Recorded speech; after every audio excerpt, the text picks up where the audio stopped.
Assalamualaikum warahmatullahi wabarakatuh. Selamat pagi anak-anak kelas 11 akuntansi. Berjumpa dengan Ibu di pelajaran praktikum akuntansi perusahaan dagang. Baik, sebelum belajar mari kita berdoa menurut agama dan kepercayaan kita masing-masing. Oke, baik anak-anak ya, untuk tetap semangat belajar, mari ikuti pelajaran Ibu dengan semangat ya. Baiklah anak-anak. Untuk pelajaran pencatatan persediaan barang dagang, pertama kita mengetahui dulu cara mengelola administrasi persediaan barang. Ya, perhatikan ya anak-anak.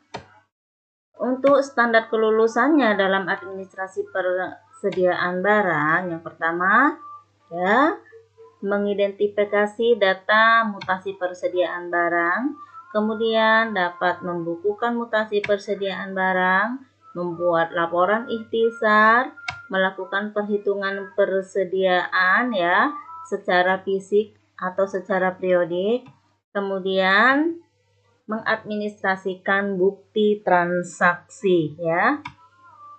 Kemudian untuk materinya adalah pengertian persediaan, dokumen administrasi persediaan, prosedur administrasi persediaan, kemudian mencatat persediaan, metode penilaian persediaan, laporan persediaan, kemudian dalam praktek, ya seandainya bisa kita laksanakan, kita harus bisa mengadministrasikan bukti transaksi untuk persediaan barang.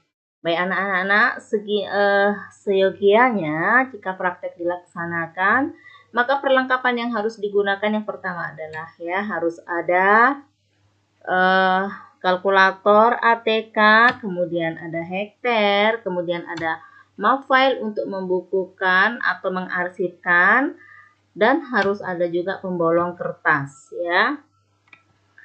Itulah dia. Kemudian untuk prosedur ya. Prosedur untuk pengelolaan persediaan barang. Barang ini tidak ada begitu saja. Nah, dalam persediaan barang, barang ini sengaja diadakan, dibeli ya, untuk dijual kembali. Nah, untuk prosedur persediaan barang, yang pertama untuk mengadakan barang, yang pertama adalah bagian pembelian harus membeli barang dagang, maka harus ada bukti ya, bukti lain ya, apakah dia faktur, apakah dia nota kontan. Nah, selanjutnya dari bagian pembelian kemudian ke bagian gudang atas dasar faktur, masuklah ke bagian pengelola persediaan. Begitu juga tadi bagian pembelian. Selanjutnya untuk bagian penjualan, dengan bukti penjualan, ini juga harus masuk ke bagian administrasi persediaan barang. Jadi dari bagian pembelian ya adalah barang masuk, kemudian bagian penjualan ini adalah bagian barang keluar. Selanjutnya untuk bagian gudang ya, ini untuk memasukkan barang masuk dan barang keluar. Inilah prosedur atau tugas daripada pengelola administrasi pembelian. Selanjutnya untuk buku ya, buku persediaan barang ya, yang ada adalah untuk laporan penjualan. Oke, baik anak-anak. Untuk pertama yang harus kita pahami adalah untuk informasi persediaan barang. Untuk persediaan barang ya, yang pertama pembukuannya yang harus kita tahu atau yang bisa digunakan adalah sistem periodik atau sistem fisik, yaitu pembelian barang dimasukkan pada akun pembelian yang merupakan akun sementara pada periode tersebut. Nah, untuk mutasi yang terjadi pada metode fisik ini ya, barang dagangan secara kuantitas tidak dicatat secara khusus. Ibu ulangi, tidak dicatat secara khusus. Nah, itulah dia kalau dia pencatatannya dengan sistem periodik atau sistem fisik. Baik dia menggunakan metode FIFO, LIFO, ataupun average. Kemudian untuk sistem perpetual, ya, untuk sistem perpetual atau sistem permanen untuk penyediaan informasi persediaan barang dagang yang dicatat secara terus-menerus. Ya, Ibu ulangi, pencatatan secara terus-menerus setiap kali ada mutasi persediaan barang, baik pembelian maupun penjualan. Baik dengan metode FIFO, LIFO, ataupun metode AVERED. Baik anak-anak, perhatikan ya, untuk sistem pencatatan ya, sistem pencatatan transaksi atau sistem pencatatan untuk persediaan barang, perbedaannya di sistem periodik dan sistem perpetual. Perhatikan, ini ada kolom keterangan, ada sistem periodik dan ada sistem perpetual. Untuk penggunaan buku pembantu sistem periodik ini tidak ada. Jadi yang ada itu hanya catatan.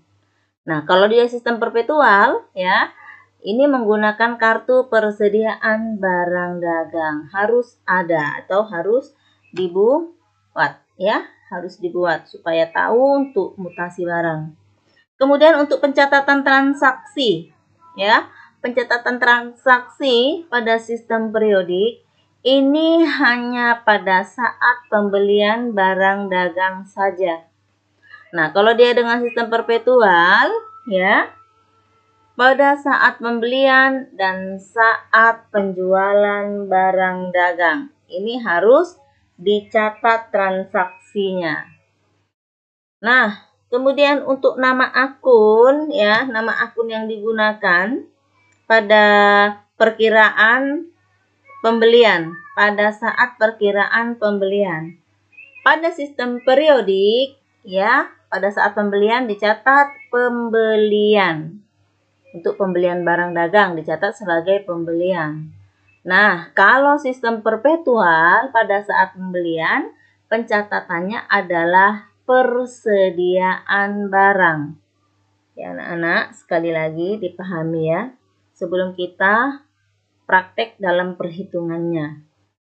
Oke, kemudian untuk penyesuaian akhir periode, untuk sistem periodik ya, penyesuaian akhir periode pada sistem periodik ini dilakukan atau harus melakukan penyesuaian di akhir periode dengan menutup persediaan barang awal dan mencatat persediaan barang hasil akhir ya, barang akhir hasil perhitungan fisik. Jadi persediaan awal dan persediaan akhir harus disesuaikan dengan kenyataan atau dengan barang yang ada. Kemudian untuk sistem perpetual pada akhir periode tidak perlu lagi atau tidak melakukan penyesuaian akhir periode. Ya anak-anak, sampai di sini mudah-mudahan dapat dipahami ya untuk materi ini. Kemudian ya, ini hanya Ibu akan tampilkan beberapa saat slide-nya untuk contoh, namun belum kita bahas sampai ke dalam karena kita akan memahami tentang transaksinya itu akan kita lanjutkan di pertemuan yang akan datang. Ini masih pengantar untuk pencatatan transaksi, perbedaan sistem periodik dan sistem perpetual. Ya, ini ada contoh ya, contoh transaksi. Perhatikan anak-anak ya, karena di materi ini ya, Ibu harapkan setelah mempelajari ini ya, anak-anak semua mampu menganalisis transaksi persediaan barang dagang. Masih transaksi persediaan barang dagang. Ini adalah contoh transaksi. Ya, contoh transaksi untuk faktur. Ya. Untuk faktur di sini ada pembelian satu barang santung. Ya. Ya, nomor 1 NST ini kode barang, santung ini ada nama barang, satuannya itu yard, kuantitasnya sebanyak 300 dengan harga 12.000 ya per unitnya atau per yardnya. Oke. Ini adalah contoh transaksinya. Baik. Nah, ini nanti setelah masuk ke persediaan. Namun kita belum sampai sini karena nanti ada prosesnya bagaimana cara menghitung persediaan ini. Nah, sampai di sini saja Ibu hari ini. Demikian untuk pelajaran hari ini. Kemudian tugasnya tulis dan atau dicatat apa yang sudah Ibu jelaskan untuk pertemuan hari ini pada video yang sudah Ibu tampilkan tadi. Kirim ke WA Ibu ya. Selamat pagi. Assalamualaikum warahmatullahi wabarakatuh.